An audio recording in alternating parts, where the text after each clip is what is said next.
En 2022, Cristiano Ronaldo a dit quelque chose qui a fait rire toute la planète football.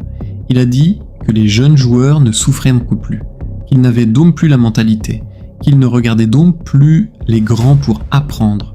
Les médias ont tourné ça en ridicule. Les fans Messi ont dit que c'était de l'arrogance. Et tout le monde a oublié. Mais en 2026, regardez autour de vous. Regardez ce qui se passe vraiment dans le football moderne. Et dites-moi si Ronaldo avait tort. Novembre 2022. Manchester United vient de terminer son contrat avec lui. Il est assis face à Piers Morgan et au lieu de parler de lui, il parle d'une génération entière. Il dit « Les jeunes d'aujourd'hui ont tout trop facilement. Ils ne souffrent pas. Ils n'observent pas les meilleurs pour apprendre. Quand moi j'avais 18 ans, je regardais Giggs, Ferdinand, Roy Keane, je copiais, j'absorbais, je voulais devenir meilleur chaque jour. » Et il ajoute une prédiction que tout le monde a ignorée. Cette génération ne va pas avoir des carrières longues. Dans ma génération, vous pouviez compter des dizaines de joueurs à très haut niveau à 36, 37, 38 ans. Cette génération, vous allez les compter sur les doigts d'une main. À l'époque, ça sonnait comme de l'arrogance. Aujourd'hui, ça sonne comme une prophétie. Pour comprendre pourquoi Ronaldo disait ça, il faut comprendre ce qui a changé. Quand Ronaldo avait 19 ans en 2004, Instagram n'existait pas. Pas de followers, pas de contrat de sponsoring avant d'avoir gagné un trophée. Il avait un téléphone basique, un appartement loué et Alex Ferguson qui lui criait dessus chaque jour à l'entraînement. Pas de raccourci. Si tu voulais le respect, tu devais le mériter sur le terrain. Aujourd'hui, un joueur peut devenir viral à 13 ans. Signer un contrat avec Nike à 15 ans. Avoir plus de followers que des légendes du football avant même d'avoir joué 50 matchs professionnels. L'algorithme récompense le contenu, pas la performance. Les réseaux sociaux célèbrent la célébrité, pas le sacrifice. Et les joueurs qui tombent dans ce piège, ils atteignent leur sommet tôt et ils disparaissent vite. Eden Hazard, le meilleur joueur de Premier League à son prime, retraité à 32 ans. Neymar, présenté comme le futur du football après Messi et Ronaldo, au bout du rouleau à 34 ans. Pas uniquement à cause des blessures. Certains ont simplement arrêté de grimper avant d'atteindre le sommet. Mais il y a des exceptions, et elles prouvent exactement ce que Ronaldo disait. Lamine Yamal. 2 saisons à go, il était le teenager le plus hype du football mondial. Nominé au Ballon d'Or à 17 ans.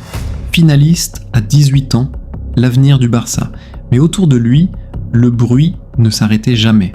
Les rumeurs, les réseaux sociaux, les distractions, et en 2025, il a pris une décision que très peu de joueurs auraient prise à son âge.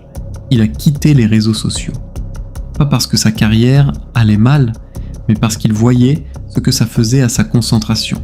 Et qu'est-ce qui s'est passé après ? Ses performances ont explosé. Sa constance a augmenté. Il est devenu le joueur que tout le monde pensait qu'il pourrait être. Ce n'est pas une coïncidence, c'est la leçon. Et puis il y a Luka Modric, 40 ans, titulaire à l'AC Milan. Passe en train de finir sa carrière en MLS ou en Arabie Saoudite, toujours au plus haut niveau européen. Pourquoi ? Parce qu'il a fait exactement ce que Ronaldo décrivait. Le travail invisible, la récupération, la discipline, l'obsession. Ronaldo lui-même, 41 ans, marque encore des buts. Pas parce qu'il est le plus talentueux, mais parce qu'il est le plus obsédé. Alors si Ronaldo avait raison, pourquoi tout le monde l'a ignoré ? Première raison, le messager. Piers Morgan n'est pas exactement connu pour son journalisme sérieux. L'interview ressemblait à 2 égos dans une pièce qui se donnaient raison mutuellement. Facile de se moquer, facile d'ignorer. Deuxième raison, la guerre des GOAT. Le débat le plus toxique du football. Si tu es fan de Messi, tout ce que dit Ronaldo est de l'arrogance. Si tu es fan de Ronaldo, tout ce que fait Messi est de la propagande. Il n'y a pas de juste milieu. Donc quand Ronaldo a critiqué le football moderne, la moitié d'Internet n'a pas entendu un avertissement. Ils ont entendu une excuse. Le message s'est noyé dans le bruit. Personne ne voulait entendre une légende expliquer que le football perdait quelque chose d'essentiel. Ce n'est pas un titre accrocheur, c'est une leçon. Et les leçons, ça ne fait pas de vue. En 2026, Amorim dit la même chose, Thierry Henry dit la même chose. Luis Enrique a construit une équipe autour de l'opposé de ce que Mbappé représentait. Et il a tout gagné. Des personnes différentes, des contextes différents. La même conclusion. Peut-être que Ronaldo était arrogant, peut-être que l'interview était embarrassante, peut-être que Piers Morgan est insupportable. Mais rien de tout ça ne rend Ronaldo faux. Retire l'ego. Retire le débat GOAT. Retire le drama. Regarde ce qu'il a vraiment dit. Et regarde le football aujourd'hui. Tu penses encore qu'il était juste amer ? Le talent dans le football moderne est incroyable. Les systèmes sont d'élite. L'argent est infini. Mais quelque part en chemin, l'obsession a disparu. La mentalité est devenue optionnelle.